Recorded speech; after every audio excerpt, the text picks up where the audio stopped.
Hi there everyone, Dr. Beth Westie here, and I wanted to talk about some mindset things today in terms of starting a new program, starting a new change, really wanting to go for a new goal that you may have in your life.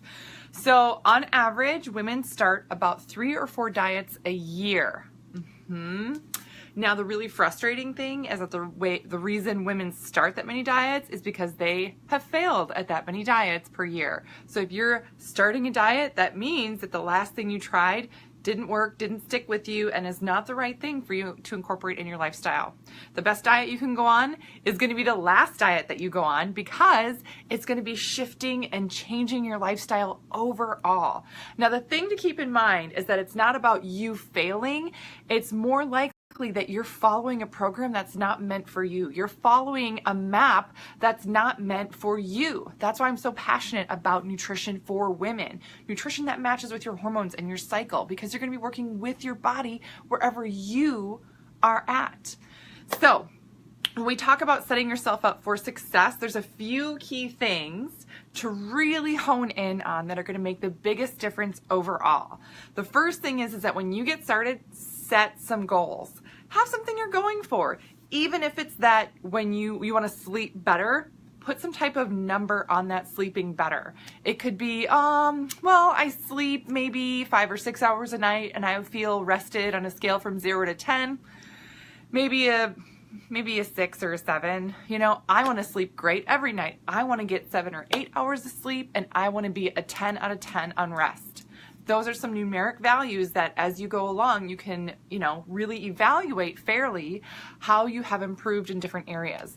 So setting goals, make them specific, make them measurable of some kind, even if it's by your own measurement of, I feel like I slept and rested well and I'd give that grade a whatever out of 10. That's an easy way to do it. And also write them down and tell people, put them up everywhere, put them on Post-its. I have my goals written in so many different places. I have them in my bathroom. I have them in my bedroom written on mirrors. I put them in my car in Post-it notes because they change a lot of the time. So it's really important that you're setting these goals and then writing them down.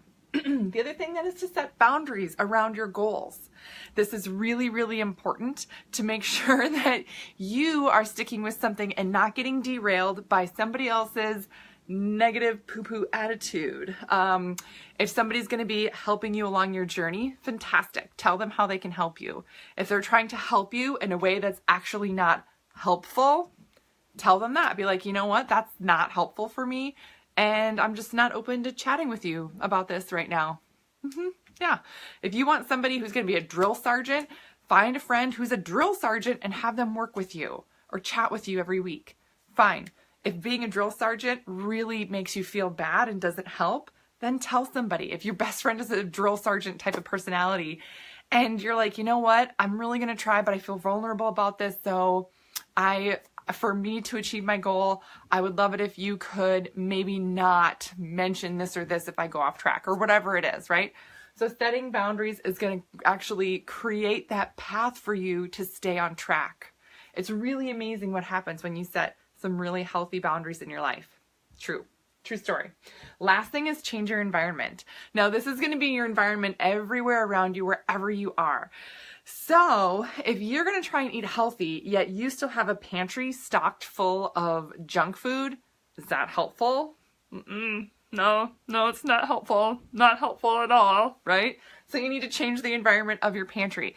Clean out your pantry. Clean out your fridge. Get rid of things that are not in line with your goals and what you want to do. When you go out to eat, you're going to have to tell people that you're going out to eat, hey, I'm trying to be healthy. Again, with the goals and the boundaries, sharing and appropriately those goals and boundaries, and say, hey, can we do a restaurant that's really healthy? Or I'm trying to make better choices with this or that. Changing your environment and where you are and what's around you is going to be so helpful and just easy. It's going to be easy then to stay on track. That would mean that you would have to go out of your way to get off track. That's a really big, key, important thing.